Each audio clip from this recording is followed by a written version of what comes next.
Olá a todos, sejam muito bem-vindos ao PetCast Saúde, um projeto Pet Saúde em parceria com o Ministério da Saúde e o Ministério da Educação. Nessa temporada, nós estamos trabalhando alguns temas que são essenciais para entender o que é equidade dentro do SUS.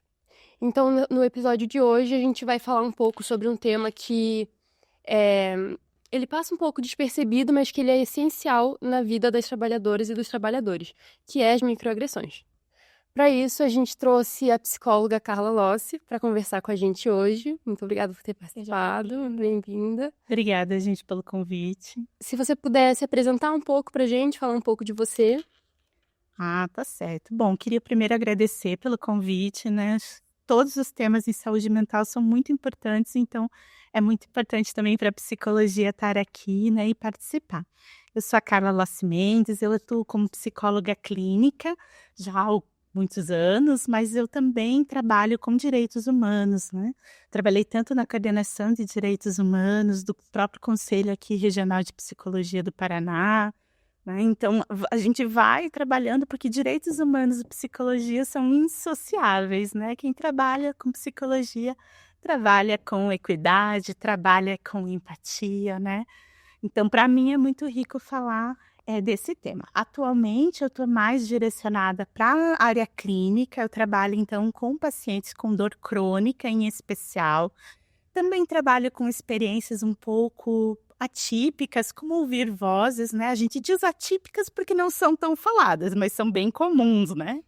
E também tenho trabalhado com bem-estar corporativo, né, então para que as pessoas possam, tornar o seu ambiente de trabalho, aquele espaço onde a gente passa, né, grande parte da nossa vida, um espaço de bem-estar, um espaço, né, de crescimento pessoal e comunitário. Mais uma vez, obrigada pelo convite. Que bom que você trouxe esse gancho do trabalho, porque justamente a nossa primeira pergunta seria entender esse conceito de microagressões, entender o que são as microagressões e principalmente no ambiente de trabalho. Como que aparecem as microagressões? Uhum. Então, microagressões, eles são ações, são falas, né? São muitas vezes questões que a gente vai praticando no nosso cotidiano sem perceber que está causando sofrimento a outras pessoas. Muitas vezes até quem sofre não se dá conta do impacto, né, daquelas falas. Então, são questões muito sutis do nosso dia a dia. E acho bem importante destacar que esse micro é pela sutileza, não é pelo impacto.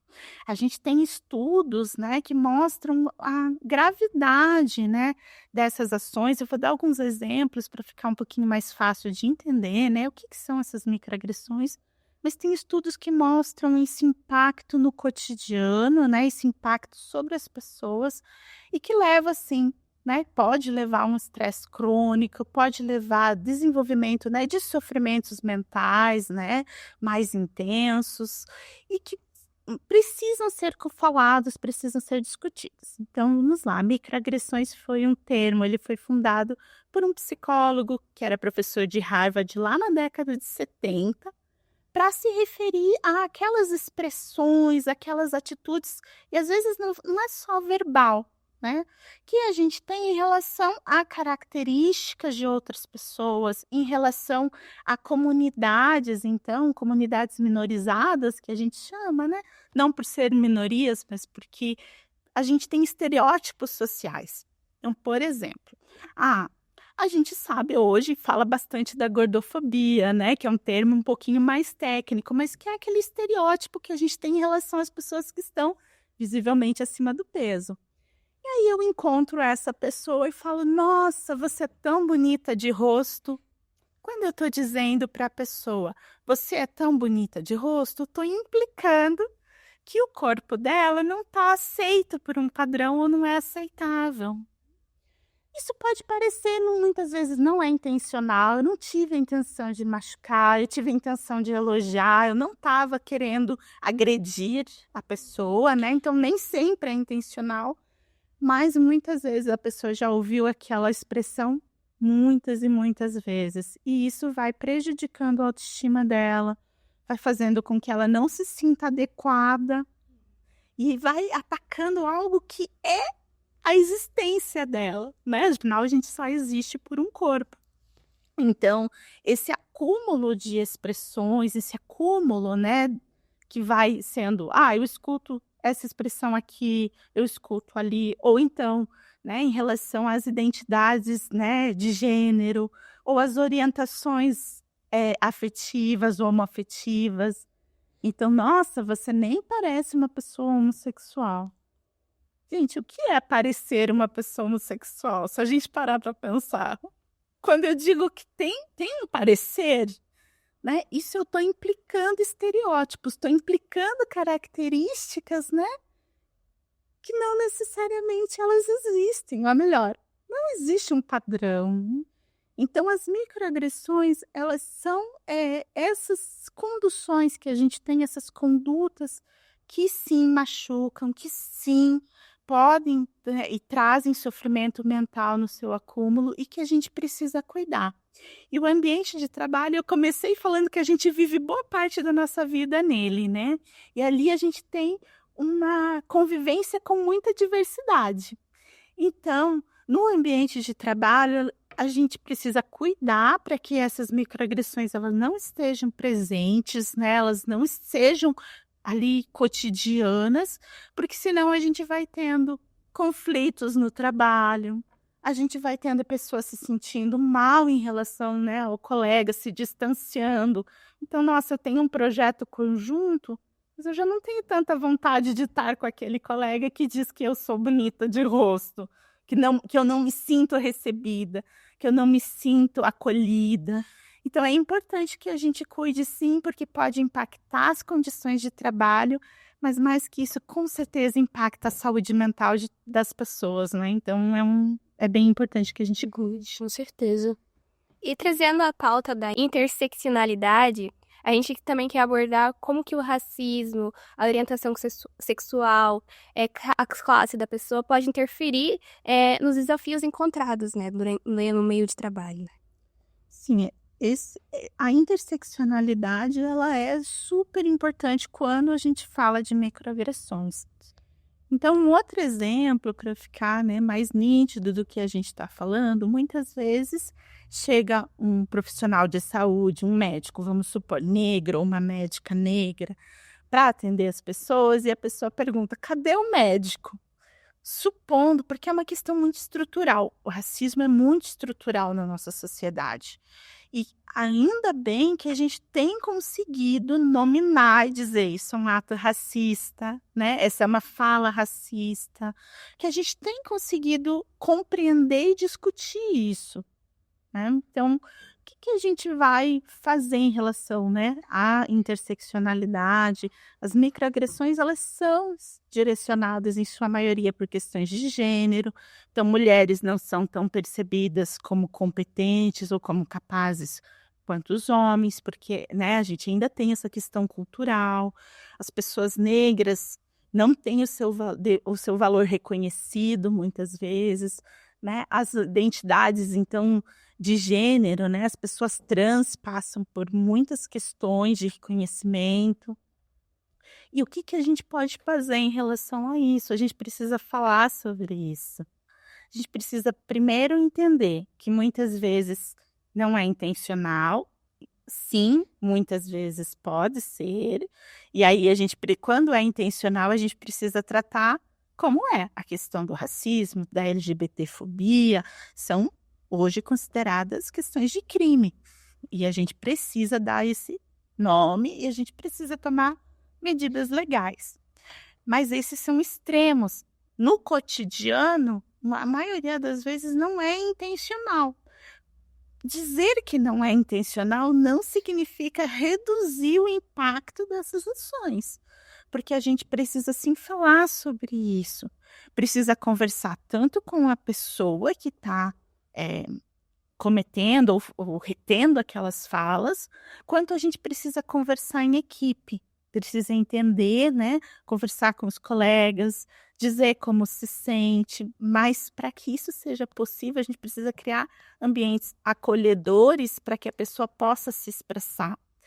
E muitas vezes é necessário reconhecer que a pessoa que sofre, entre aspas, que sente a microagressão, que é a pessoa, né, alvo ali da microagressão, muitas vezes ela não reconhece aquela questão como microagressão. Para que a gente possa reconhecer, a gente tem que estar falando e pensando sobre isso. Então, muitas vezes eu, colega, que não sou a pessoa que estou passando pela microagressão, também preciso reconhecer que o meu outro colega que está passando pela microagressão pode não estar em condições de falar sobre isso ou de dizer o quanto aquilo incomoda. Então, eu também preciso intervir, né, e dizer, gente, vamos conversar sobre isso? Acho que essa expressão que você utilizou pode ter ferido, pode ter magoado, pode ter causado sentimentos, ou eu vou de ladinho, converso e digo, como que você se sente sobre a gente conversar? Sobre os teus sentimentos em relação a isso que ocorreu.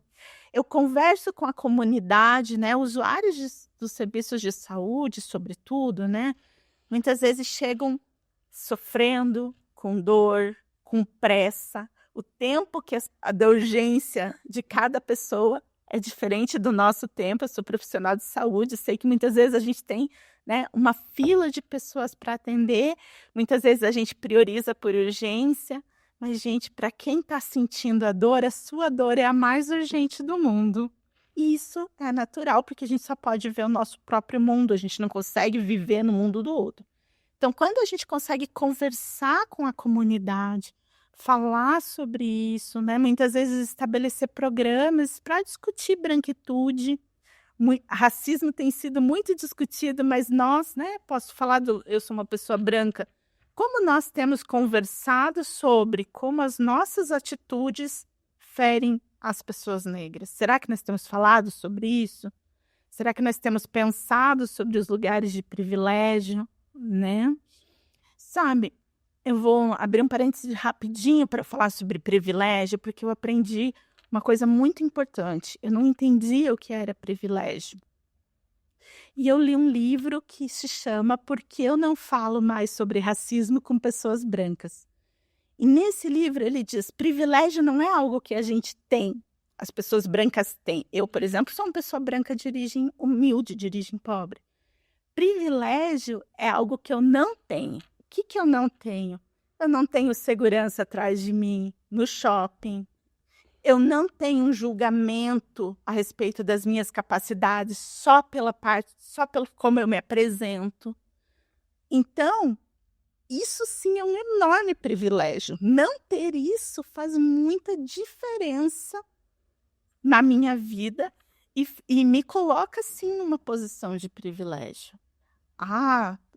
E lidar com isso, entender isso, me coloca também em condições de reconhecer as microagressões em relação ao meu colega, uma pessoa negra, em relação, né? E isso vale, eu estou pegando o exemplo do racismo, que acho que ele precisa ser muito falado, mas vale para vários grupos minorizados da nossa sociedade.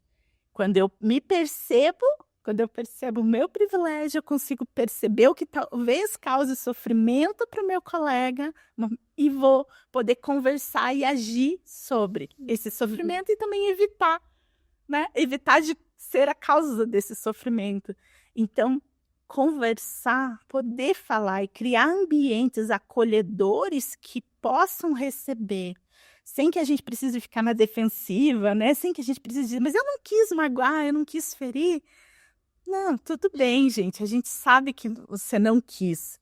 Ainda assim, a gente precisa conversar sobre isso, porque magoou, porque feriu e porque sim, causa sofrimento e que esse sofrimento pode chegar realmente a ser um transtorno depressivo.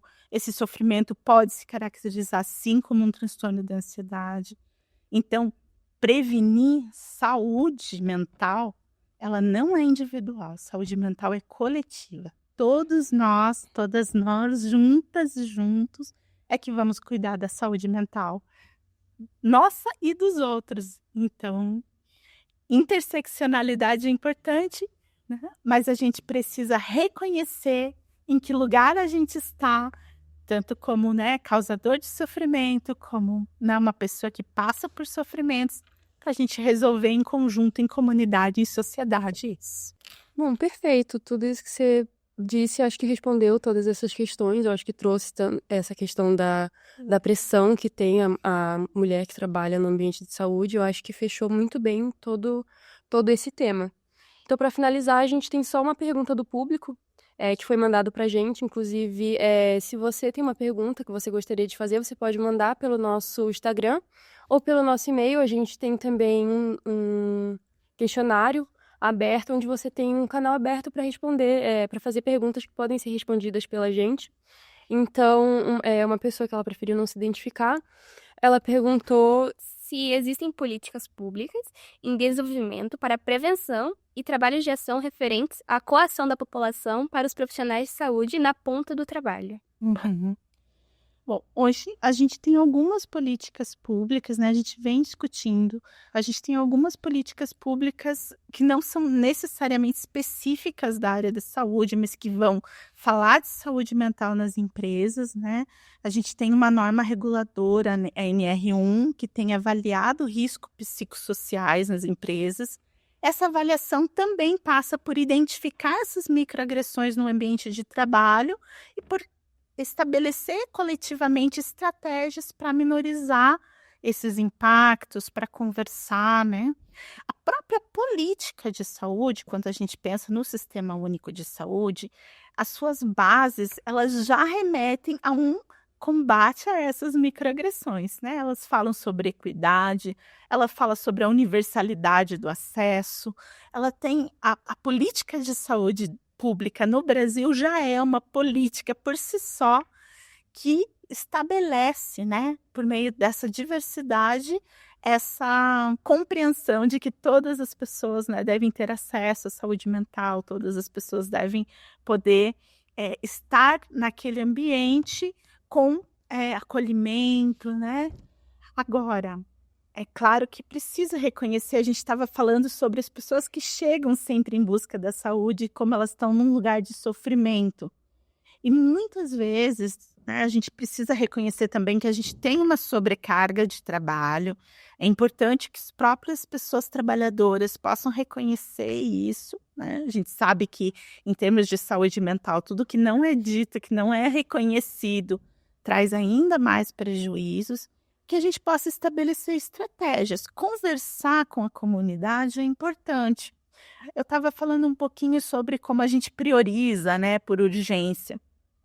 Muitas vezes, se a gente pensar, eu estou lá numa unidade de atendimento, de pronto atendimento, e eu estou esperando um bom tempo, um tempo razoável. E eu fico pensando, nossa, o que está acontecendo? Por que não me atenderam? Isso eu tenho uma posição que provavelmente vai ser muito mais agressiva em relação à minha espera. Se a gente comunica às pessoas, olha, a gente está enfrentando uma situação de emergência, a gente está priorizando, a gente compreende que está todo mundo aqui em sofrimento, mas a gente precisa priorizar situações emergenciais de risco à vida ou potenciais risco à vida. Certamente quem está aguardando olha e pensa, bom, está doendo, mas eu não estou numa situação de risco. A gente compreende. Então, informação é sempre importante para que a gente possa ter trocas humanas, trocas empáticas. E isso faz toda a diferença. Então, sim, a política pública já estabelece diretrizes, né, que favorecem esse combate, mas a gente precisa muito mais mudar culturalmente, transformar os nossos espaços em espaços comunitários, onde toda a comunidade cuida do espaço, toda a comunidade atua. Todos os profissionais de saúde, todos os profissionais são profissionais de saúde mental. Ah, mas eu não sou psicóloga, eu não sou médico psiquiatra. Não, mas você também produz saúde mental. E a gente vai fazer isso quando a gente puder estar, né, juntos, compreendendo que saúde é cuidado de todos, inclusive dos usuários. Né? A gente também está lá cuidando da saúde da outra pessoa, compreendendo, sendo empático. E isso é que vai transformar a nossa sociedade, na minha perspectiva, né? Uma opinião pessoal, mas eu acredito na força da comunidade para transformar. Perfeito. Perfeito. Obrigada, Carla, por estar aqui conosco, trazer essas abordagens que você trouxe pra gente. E a gente agradece você de coração, tá? Eu que agradeço, gente, pelo convite, espero ter contribuído com reflexões, fico à disposição também, se quiserem, né, ou precisarem, ou alguém quiser conversar mais sobre o tema. Assim a gente chega, então, ao final de mais um episódio do nosso podcast. Lembrando também que a gente tem o Pet Book, então ele vai trazer todas essas informações, a gente fala um pouco sobre microagressões e assim como outros temas abordados nos outros episódios. Então, para você que quer entender um pouco melhor sobre esses temas, tá lá disponível o e-book também. Não esquece também de seguir nas redes sociais, compartilhar esse vídeo com alguém que se interesse pelo tema. E é isso, muito obrigada de novo, Carla, por ter aceitado participar. E é isso, até o próximo episódio, gente.